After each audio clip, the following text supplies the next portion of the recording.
masuk dalam peribadatan.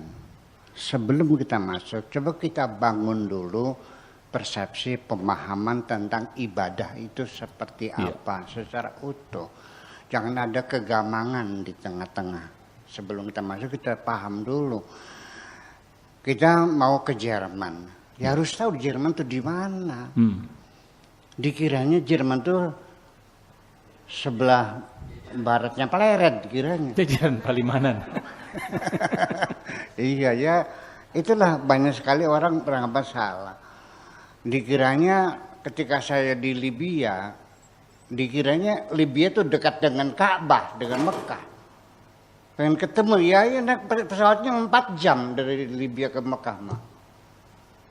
Ya nggak tahu kan, dia nggak tahu peta.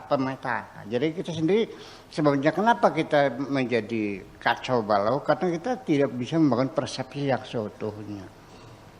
Iya, dengan segala konsekuensinya. Jadi begini, konsep besar saya bahwa istilah ibadah itu bahasa Indonesianya adalah pengabdian. Abada ya'budu ibadatan itu pengabdian. Kalau dia mengabdi kepada negara namanya abdi negara. Kalau mengabdi kepada uang namanya abdi uang. Kalau mengabdi kepada Allah namanya abdi Allah. Lalu seperti apa pengabdian itu? Ya semua gerak kita, ucapan kita, pikiran kita, perasaan kita, keringat kita. Semuanya ditujukan untuk siapa? Jadi yang dimaksud dengan ibadah itu bukan ritual, tapi nanti menjadi masalah. Kalau ibadah itu dalam artian bentuk kerjaannya, maka kita mengatakan sholat ibadah, puasa ibadah, zikir ibadah, dagangan kerja, ke kantor kerja. Nggak jelas nanti, ujung pangkalnya nggak jelas. Jadi apa sih ibadah itu? Ibadah itu yang membedakan antara ibadah dan kerja adalah dunungan kita, majikan kita. Yang jadi majikan siapa? Majikanmu siapa?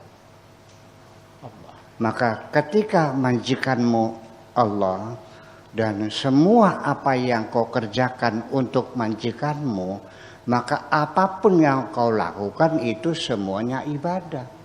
Termasuk kencingnya, beraknya, kentutnya juga itu semuanya ibadah. Tetapi kalau majikanmu bukan Allah, majikanmu adalah jabatan kekuasaan, sekalipun kau bagi-bagi duit itu bukan sedekah namanya. Iya, betul enggak? Jadi sekalipun sholat kamu, haji kamu, kalau majikan kamu bukan Allah ya bukan ibadah namanya. Itu saja persoalannya. Nah, jadi artinya bahwa saya melihat orang sederhana, tukang macul, tapi saya merasakan ini orang beribadah kepada Tuhannya. Dia menghitung sendiri mana yang halal, mana yang haram. Di tengah dia ngisi bak kamar mandi nenek saya, sedang karena musim panas jadi ngambil air dari sungai, ngisi bak karena sumurnya kering. Di tengah mengisi air itu nenek saya memanggil dia suruh makan nasi goreng. Dia itu makan dulu, nggih wakaji makan. Dia makan nasi goreng. Setelah makan di kamar mandi lagi, diukur lagi, tinggal sekilan lagi, belum penuh kamar mandinya. Dia bilang harus dipenuhi supaya nasi goreng yang saya makan menjadi halal. Dia menghitung kok. Dia bukan kiai, dia buruh tani. Tapi dia menghitung sendiri. Kenapa? Semua yang dia lakukan adalah untuk Allah. bukan untuk ini. Begini maksud saya. Di dunia kita punya dunungan, punya majikan, punya bos, punya atasan. Oke, secara birokrasi kita melaksanakan perintah majikan. Tapi semuanya dari presidennya, gubernurnya, bupatinya, kunya, camatnya, tukang beca, semuanya adalah ibadullah. Semuanya bekerja kepada Allah. Majikan kita hanya satu. Hanya Allah. Jadi kita adalah sama sebagai hamba Allah. Ini ibadah ini sendiri sesungguhnya punya pandangan filosofis menuju membangun peradaban berdasarkan persatuan dan kesatuan berdasarkan kesetaraan. Ini yang belum banyak dipahami oleh orang. Kalau kita beragama Islam dengan majikan saya, baca bahasa bilang hoperdomak, nggak ada urusan dengan kamu. Engkau juga hamba Allah, aku juga hamba Allah, sama kok. Hanya beda posisi saja di dunia. Hebat nggak begitu? Yeah. Nah di situ yang jadi persoalan semacam ini. Jadi nggak ada kita tuh mengabdi kepada seseorang, semuanya mengabdi kepada Allah. Hanya formalitasnya dia atasan saya bawahannya, itu saja. Tapi kita sama-sama hamba Allah untuk Allah semuanya. Nah ini hierarki semacam ini dalam bernegara juga mestinya begitu. Seorang gubernur ya bekerja untuk membangun negara ini. Saya sebagai camat ya untuk negara ini. Saya gubernur bupati ya untuk negara ini. Jadi jangan Anda mempermainkan saya untuk kepentingan pribadimu. Ini semua untuk negara. Jadi semuanya kalau tujuannya sama, tidak mungkin kita berantem dong.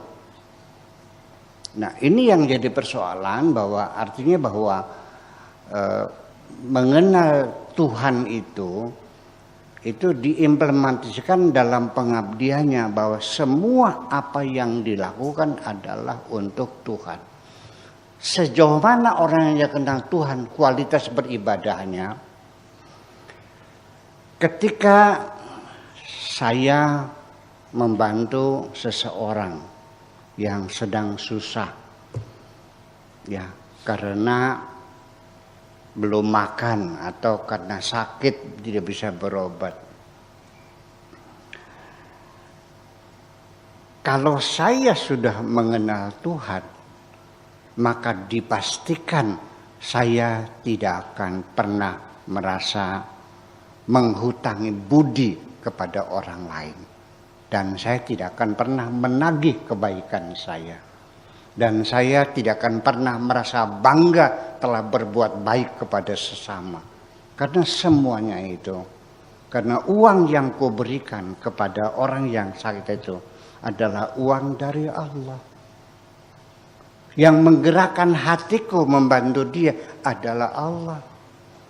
Uang yang kau peroleh hasil kerja saya pakai tangan saya buatan Allah. Jadi di mana peran saya dalam melakukan kebaikan itu? Kalau saya sudah kenal Allah, saya akan meyakininya bahwa saya hanya sekedar menyampaikan titipan dari Allah kepada orang yang sedang susah itu. Ketika orang itu berterima kasih, saya katakan Anda salah alamat. Bukan berterima kasih kepadaku, berterima kasihlah kepada Tuhanmu.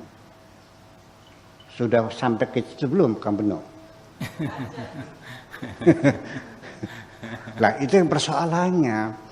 Tetapi nanti pada akhirnya kita juga jangan take it for granted, karena niat kita sudah baik, seperti terjamin akan dapat pahala, ya, dapat imbalan Tuhan.